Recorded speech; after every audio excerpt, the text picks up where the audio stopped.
Hola, mi nombre es Harold Patrick David Ajuaju, estudiante de Derecho, y hoy quiero hablarles acerca de uno de los capítulos más complejos y dolorosos de nuestra historia reciente, el conflicto armado interno y la firma de los acuerdos de paz.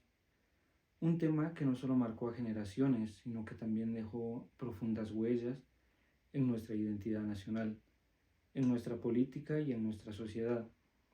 A lo largo de los próximos minutos, recorreremos cómo empezó este conflicto, cuáles fueron sus causas y sus consecuencias, y finalmente cómo se llegó a la firma de la paz. También analizaremos las finalidades del tratado, sus avances y sus limitaciones en la práctica, porque la paz no solo se firma en papel, también se construye cada día en la vida de las personas. El conflicto armado interno en Guatemala se desarrolló entre 1960 y 1996, un periodo de 36 años que enfrentó las fuerzas del Estado, particularmente el ejército, con diversos movimientos guerrilleros. Pero sus raíces van mucho más atrás. Después del derrocamiento del presidente Jacobo Arbenz en 1954, mediante un golpe de Estado impulsado por Estados Unidos a través de la CIA, Guatemala entró en una etapa de represión política y concentración del poder militar. La intervención norteamericana fue clave. Se eliminó el proyecto reformista que buscaba justicia social, distribución de tierras y fortalecimiento del Estado civil. A partir de entonces, los ideales de igualdad fueron fuertemente perseguidos y muchos jóvenes, campesinos e intelectuales decidieron organizar movimientos armados como respuesta. Durante estas décadas se formaron varios grupos guerrilleros, entre ellos el Ejército Guerrillero de los Pobres, EGP, las Fuerzas Armadas Rebeldes, FARC, la Organización del Pueblo en Armas, ORPA, y el Partido Guatemalteco del Trabajo, PGT. Su objetivo era transformar el sistema político y económico del país, denunciando las profundas desigualdades sociales, la exclusión de los pueblos originarios y la falta de democracia. El Estado respondió con una política de contrainsurgencia brutal. Entre las décadas de 1970 y 1980, los gobiernos militares implementaron estrategias de tierra arrasada, especialmente en las regiones del altiplano habitadas por comunidades mayas. Miles de aldeas fueron destruidas y comunidades enteras llegaron a desaparecer. Según un informe de la Comisión para el Esclarecimiento Histórico, por sus siglas CEH, más de 200.000 personas murieron o desaparecieron y el 93% de las violaciones a los derechos humanos fueron atribuidos al Estado guatemalteco y al ejército. La CEH también determinó que hubo actos de genocidio contra pueblos originarios, especialmente los mayas y chiles, quechíes, cachiqueles y quiché. El objetivo era eliminar no solo a los combatientes, sino también a las comunidades que podían llegar a apoyarlos. Fue una etapa de terror marcada por masacres, desapariciones forzadas, desplazamientos y censura. Familias enteras huyeron a México, miles fueron asesinadas por el simple hecho de ser nativas o campesinos organizados. El miedo se volvió cotidiano y la desconfianza se instaló en el corazón del país. Durante la década de 1980, la presión internacional comenzó a crecer. Organismos de derechos humanos denunciaban los crímenes cometidos por el Estado guatemalteco, mientras que en el contexto global, el fin de la Guerra Fría debilitaba la justificación ideológica del conflicto. En 1985, Guatemala volvió totalmente a la vida constitucional, con la elección del presidente Vinicio Cerezo, el primer presidente civil tras años de dictaduras. Esto permitió abrir una puerta al diálogo.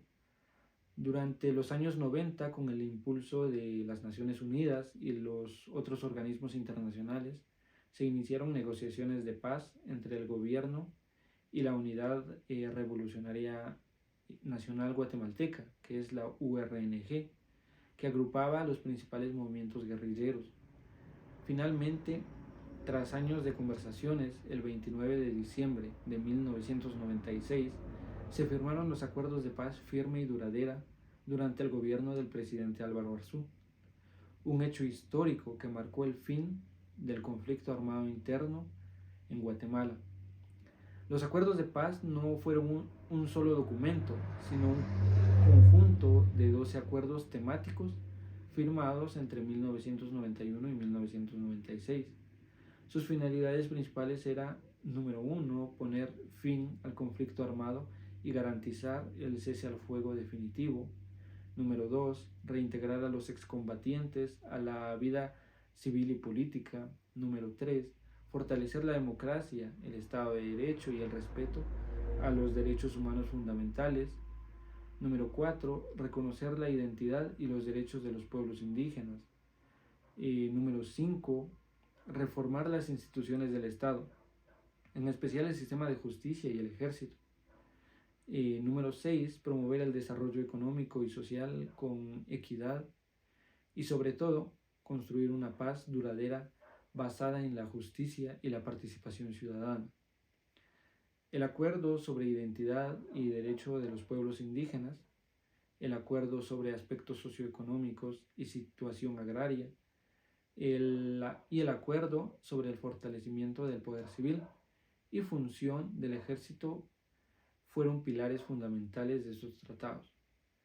Se trataba de refundar el país desde la justicia y la inclusión. En la práctica, los acuerdos de paz lograron varios avances muy importantes. Se redujo el tamaño del ejército, se abolió el servicio militar obligatorio, se creó la Policía Nacional Civil y se impulsaron reformas constitucionales orientadas a fortalecer los derechos humanos. Además, Guatemala fue reconocida a nivel mundial como un ejemplo de la resolución pacífica de conflictos en América Latina. Sin embargo, muchas promesas quedaron inconclusas.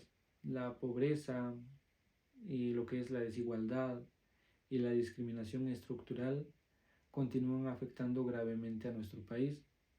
Las reformas fiscales nunca se implementaron plenamente y las élites económicas siguieron concentrando la mayor parte del poder.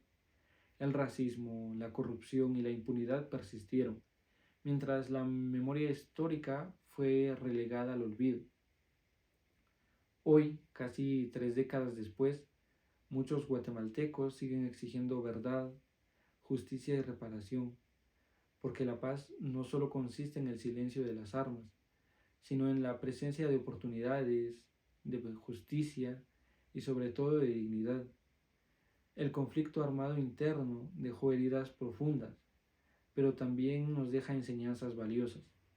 Nos recordó el valor de la democracia, la importancia de la memoria y el peligro del silencio frente a la injusticia. Los acuerdos de paz de 1996 no resolvieron todos los problemas del país, pero abrieron la puerta a un nuevo camino, el de construir una Guatemala más justa, plural y humana. Recordemos que la paz no es un documento, ni una fecha en el calendario. Es una tarea colectiva que requiere compromiso, empatía y memoria. Y solo cuando logremos que todas las voces, especialmente las más olvidadas y marginadas, sean escuchadas, podremos decir que la paz en Guatemala es verdaderamente firme y duradera. Soy Harold Patrick Ajú y muchísimas gracias por acompañarme en este recorrido por nuestra historia, recalcando que recordar es también una forma de luchar por un futuro mejor. Muchísimas gracias.